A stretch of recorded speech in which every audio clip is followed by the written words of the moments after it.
24ഓളം ഔഷധക്കൂട്ടുകൾ ചേർന്നുണ്ടാക്കുന്ന കഞ്ഞി.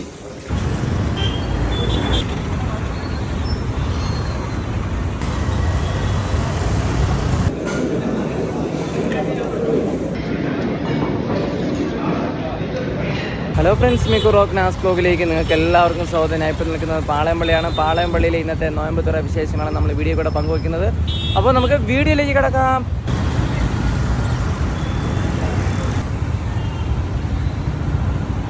ചിക്കൻ കൽമാസ്, ഓട്ടട, ചിക്കൻ മടക്ക്, അല്ല അത്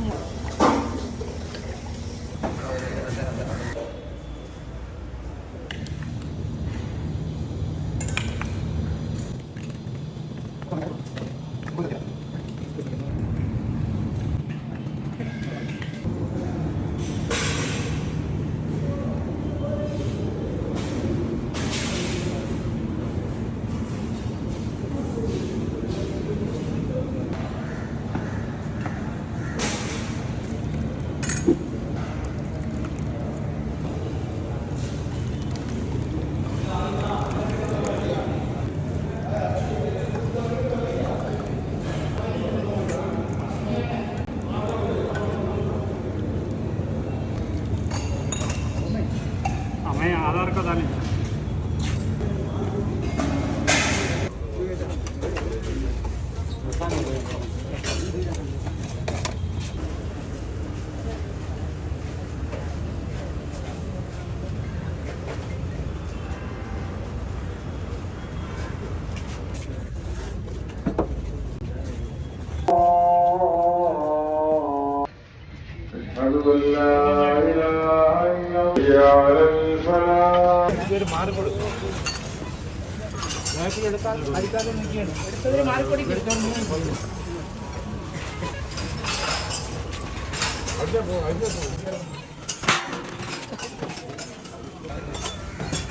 ഒരു ദിവസം വരാം.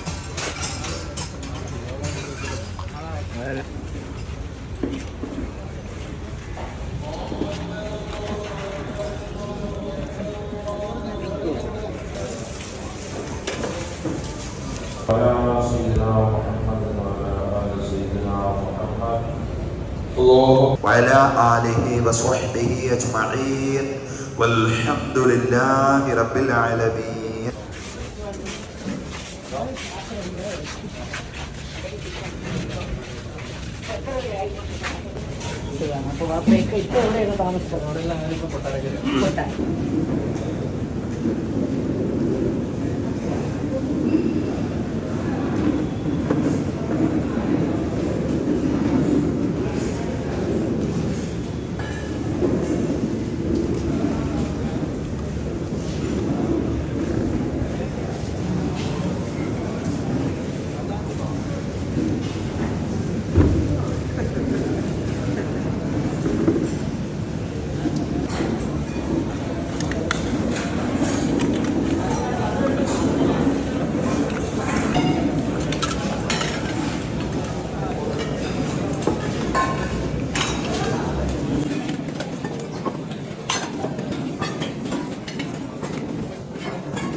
അസ്സലാമു അലൈക്കും വറഹ്മത്തുള്ളാഹി വബറകാതുഹു.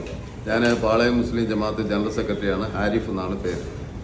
ഈ പാളയം മുസ്ലിം ജമാഅത്തിൽ എല്ലാ റമദാൻ മാസത്തിലും നമ്മൾ ഇവിടെ നോമ്പ് കഞ്ഞി വളരെ നല്ല രീതിയിൽ തന്നെ ഒരു 24ഓളം ഔഷധക്കൂട്ടുകൾ ചേർന്നുണ്ടാക്കുന്ന കഞ്ഞി നമ്മൾ എത്രയോ വർഷങ്ങളായി ഹനീഫ എന്ന് പറയുന്ന ഒരു ആളാണ് ഈ കഞ്ഞി ഇവിടെ ഉണ്ടാക്കിക്കൊണ്ടിരുന്നത്. അദ്ദേഹത്തിൻ്റെ മരണശേഷം അദ്ദേഹത്തിൻ്റെ ചെറുമകനായ ആസിഫാണ് ഇപ്പോൾ പാളയം പള്ളിയിൽ 1-2 വർഷം 2-3 കൊല്ലം പുള്ളി തന്നെയാണ് കഞ്ഞി അതേ തനിമയിൽ തന്നെ കഞ്ഞി ഉണ്ടാക്കി നോമ്പുകാർക്ക് വേണ്ടി കൊടുക്കുന്നത്. ഇവിടെ നോമ്പ് തുറക്കാൻ വേണ്ടി 1000-ൽ പരം 1000-ന് മുകളിൽ തന്നെ ആളുകൾ നോമ്പ് തുറക്കാൻ എല്ലാ ദിവസവും എത്തുന്നുണ്ട്. അതിൽ ഈ നോമ്പ് കഞ്ഞി വാങ്ങുവാൻ വേണ്ടി ഇതര സമുദായത്തിൽപ്പെട്ട എല്ലാ ആൾക്കാരും കഞ്ഞി വാങ്ങി വീട്ടിൽ കൊണ്ടുപോകുന്നവരുണ്ട്, ഇവിടെ വന്ന് കഴിക്കുന്നവരുണ്ട്. ഈ കഞ്ഞിയുടെ പ്രത്യേകത ഇവിടെ MLA ക്വാർട്ടേഴ്സിലുള്ള ആൾക്കാരും ഉദ്യോഗസ്ഥരും എല്ലാവരും ഈ പാളയം പള്ളിയിലെ കഞ്ഞി കുടിക്കാൻ വേണ്ടി എല്ലാ ദിവസവും വളരെ ഇതായിട്ടാണ് ഇവിടെ വരുന്നത്. ഞങ്ങൾക്ക് വളരെയേറെ സന്തോഷമുണ്ട്. ഈ തനിമ തന്നെ നിലനിർത്തി ഇനിയും വരുന്ന വർഷങ്ങളിൽ ഇതുപോലെ തന്നെ മുന്നോട്ട് പോകണം എന്ന് തന്നെയാണ് ഞങ്ങളുടെ ആഗ്രഹം. അതിനപ്പുറം ഈ ഇടയത്താഴത്തിനോളം എല്ലാ ദിവസവും 400-ന് മുകളിൽ ആൾ രാവിലെ വെളുപ്പിന് 3:30 മണിക്ക് ശേഷം ഇവിടെ വരാറുണ്ട്. അവരും നല്ല രീതിയിൽ തന്നെ അവർക്ക് ഭക്ഷണം നല്ല രീതിയിൽ ഉണ്ടാക്കി ഇവിടെ നിന്ന് കൊടുക്കുന്നുണ്ട്. എല്ലാ നല്ല രീതിയിലുള്ള ഭക്ഷണവും അതിനോടൊപ്പം തന്നെ അവർക്ക് വേണ്ട എല്ലാ സംവിധാനങ്ങളും ഈ പാളയം പള്ളി ജമാഅത്തിൽ തന്നെ ആളിൽ ഒരുക്കിയിട്ടുണ്ട്. മറ്റ് കാര്യങ്ങൾ റംസാനോട് അനുബന്ധിച്ചുള്ള എല്ലാ കാര്യങ്ങളും ഇവിടെ സജീവമായി എല്ലാവരുടെയും കൂട്ടായ്മയോടുകൂടി തന്നെ ഈ പള്ളിയിൽ ഇപ്പോഴും തുടർന്ന് വരികയാണ്. അത് അല്ലാഹുവിൻ്റെ അനുഗ്രഹം കൊണ്ട് തുടർന്നും അതുപോലെ തന്നെ നടക്കട്ടെ എന്ന് പടച്ചവനോട് പ്രാർത്ഥിക്കുന്നു. അസ്സലാമു അലൈക്കും.